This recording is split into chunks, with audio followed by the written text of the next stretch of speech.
I've made it no secret that I'm a fan of the hit 2010 Obsidian RPG Fallout New Vegas. I've dedicated videos to it, live streams to it. I even claimed it as a dependent on my 2023 taxes. Despite my admiration for this f***ed up game, sometimes a guy just needs a change of pace, you know? See other people. Whenever I get like this, I find it best to resort to the video game equivalent of performance-enhancing drugs. Modding. See, I decided to absolutely destroy my game with randomizer mods.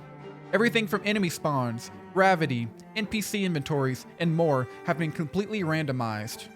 Not only that, but every door destination has been completely randomized too. We created our character, Random Michael, as the one true savior of the Mojave. The only man who can bring peace and order to this wasteland.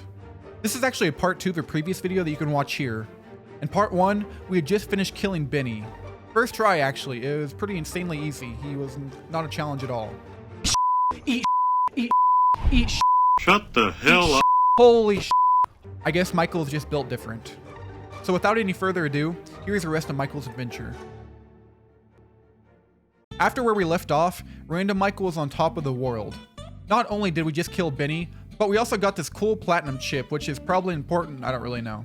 Mere minutes ago we were terrified, low on health, and had nothing more than a few bullets to our name. Now, we had our own power armor and I felt unstoppable. We decided to keep this momentum moving and headed up towards Freeside. While up there, we ran into the most dripped out man alive. Look at the drip on this guy. The drip goes hard. I can't believe that. That is insane.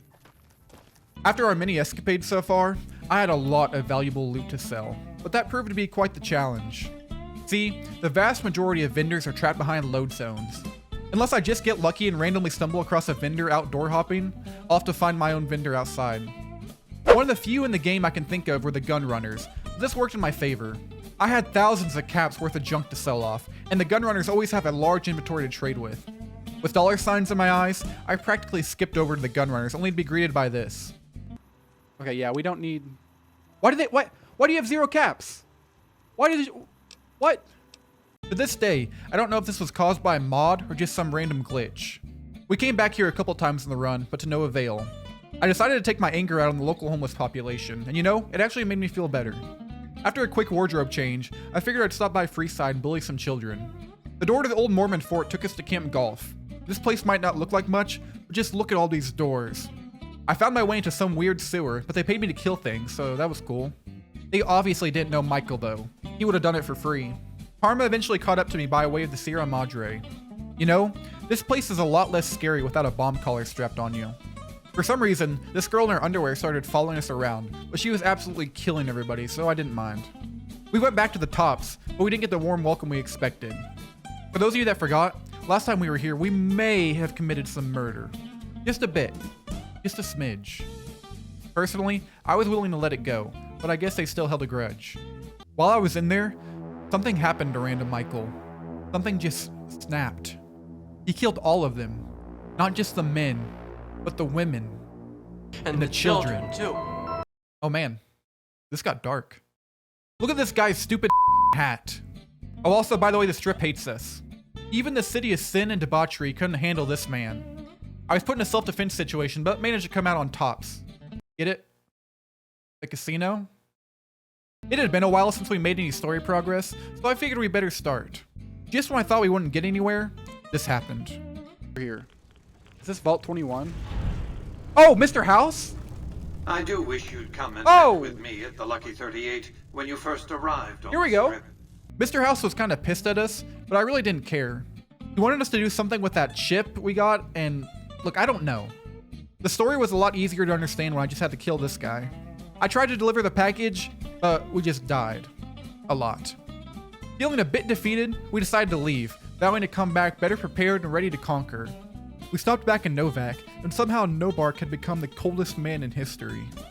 Also, Easy Pete was there too. I did my civic duty of killing convicts. If you guys haven't tried it, give it a shot. Also, I'm using a big sign to whack people, and it's actually pretty great. Random Michael, he's no different than me or you. He gets lonely. I figured we should get a companion for the road, and there was no bigger candidate than Veronica. See, Veronica is pretty simple. She likes to punch stuff. A lot. This is a match made in heaven for Michael. With our new companion in tow, we decided to head to Prim. While there, we ran into a slight issue. That guy's a fat man. Jesus Christ. Oh my God, well, die. That guy has to die, like right now. Right now. However, like most things we've encountered so far, they were no match for Michael. After the stress of our last encounter, I figured the best way to wind down was to gamble. Our luck wasn't necessarily the best though. We'll hit on 14, 15, 16. We'll hit on 16. 17. We'll hit on 17. We shouldn't have hit on 17. I went to an American public school, okay? It's not my fault I can't count to 21. We got back to the strip and I heard what sounded like gunfire. Curious, I stumbled over there only to find this. Whoa! What the hell is going on here? The strip is in utter chaos. Oh, why the powder gangers here? It was a full-blown attack. I don't know how and why the powder gangers got here, but this was a declaration of war. Innocent civilians were getting mowed down left and right, and no one was doing anything to stop it. Now look, I don't have the best relationship with the strip. What once seemed like a promising dynamic ended up with them absolutely hating my guts. By all means, I had no reason to stop this. If I wanted to, I could have walked right out those doors.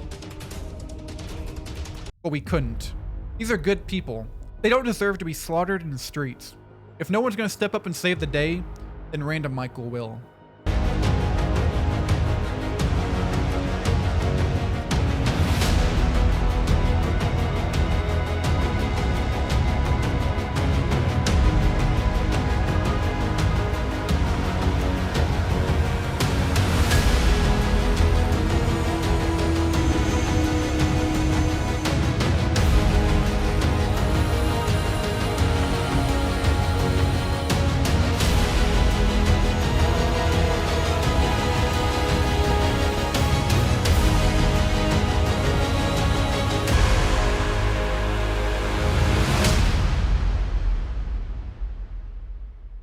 It proved to be quite the challenge, and in the end, Michael came out on top.